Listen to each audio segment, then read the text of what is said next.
This episode has been brought to you by My Extraordinary Productions. Don't go at it alone. Let's work on your next film together. Click the link in the description to learn more. So you have two amazingly qualified people for one position. Good for you, because that's better than having 0 people for that one position. However, this is still a challenge. Now, I'm assuming that the answer isn't obvious, otherwise you wouldn't be watching this video. If you can only afford one of those two people, that's probably the one you're going to go with. And if only one of those two people is available that particular day, that's probably the one you're going to go with. One question I recommend you ask yourself is, where are you in your career? Because there are decisions you may make in the budding stages of your career that don't make as much sense 5, 10, 20 years down the line. Another question you should ask yourself is, who is the client? If you're the client, you're going to make decisions one way. If you have a client with a very tight budget, you're going to make decisions a different way. And if you have a client who is very high profile and has a very nice budget, you may make decisions yet another way. Whether it's a product or a service, you want a team who understands your vision. So, of your choices, who do you think is the most able to just get what you're going for?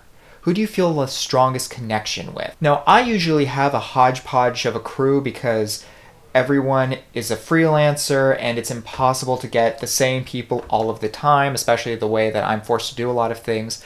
But you may not be in that position. You may have an established workforce.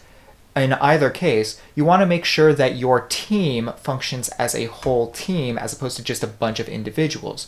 So, with the two people you are looking at, does one of them fit better in your proposed team? Now let's look at the track record of both of your candidates. Is one of them more reliable than the other one? Is one of them more able to deliver a certain caliber of work that you're looking for? Is one of them just easier to be around? Do either one of them have scheduling conflicts? Also, can you afford whoever you are thinking of paying? Even if everyone is working for free on a project, you still have to pay for things, and you don't want to cheap out in one place, then find out that there was a problem, then spend money to try to fix the problem, and then spend money redoing everything because of that initial problem. And if you had just spent the money the first time, you would have only spent it once. Buy once, cry once. You may, however, decide that you just don't have the budget. And as a person without a budget, you kind of have to take what you can get.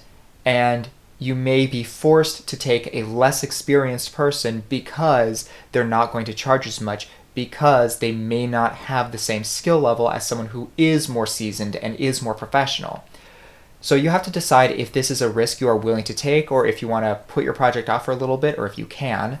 And you may decide that it makes sense to simplify a couple of things so that your final product is a little more successful. Now, yes, occasionally you do have a person who is a higher level professional do a bit of free work for someone, but those two people were probably really good friends, and one of them probably owed the other one a favor. Speaking of owing someone a favor, if these two people are neck and neck, but you owe one of them a favor, this could be a way of paying them back, possibly literally. This particular point applies a little more to actors than anyone else, but does this person have a following? You may decide that if two people are completely equal in every single aspect, but one of them has 20,000 followers on Instagram and the other one only has 200, you may decide that getting your project in front of more people is valuable to you, so you may go with the person who has the higher follower count. Finally, you may choose one for the sake of diversity. It may be really important to you that you have at least 50% of your staff be female, or maybe you want at least a third of your staff to be people of color, or something like that. In which case, if one of your two options fits that bill, that may be the direction you go in. Alright, so hopefully this helped one or two of you out. Thank you so much for watching. Please be sure to hit the like and subscribe buttons. Follow me on social media. If you have a question, leave a comment, and I will see you all next time.